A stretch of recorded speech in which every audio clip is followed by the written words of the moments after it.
We're so glad you hang with us through the show, but this story for sure, a Texas teenager sharing a deeply personal story tonight of dying, seeing Jesus, and then coming back to life. And he is describing what he saw and heard during those minutes without oxygen.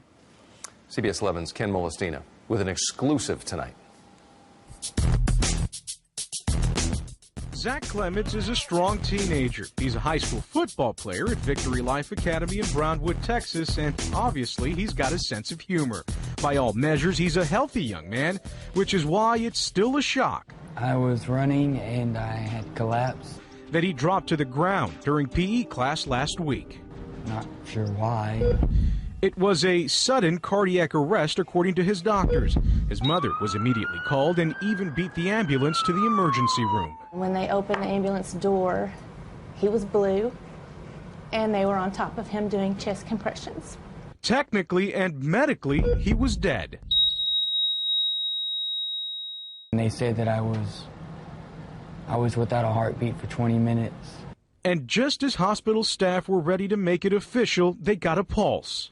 He was airlifted to Cook Children's Hospital in Fort Worth and woke up days later. His recovery has been incredible, but even more mind-blowing is the story he tells of what he saw during the time many believed he had died. I saw a man that had longish kind of ruffled hair with a kind of thick beard, and it didn't take me long to realize that that was Jesus.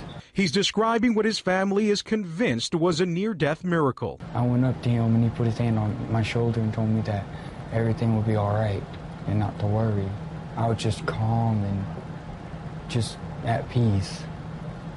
The cynics out there will say, you've seen too many movies. And for him to wake up and tell us something that he experienced like that, it's just, I mean, you can't explain it. It's not humanly possible to explain it. Billy Clements is the teen's father. He says accepting his son's experience as a miracle is the only thing that makes sense.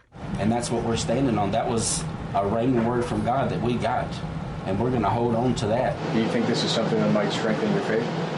It is. I heard angels singing in the background. It may be a medical mystery for the doctors, but for this family, there's no question it was divine intervention. I'm just glad he decided to let me have my baby back.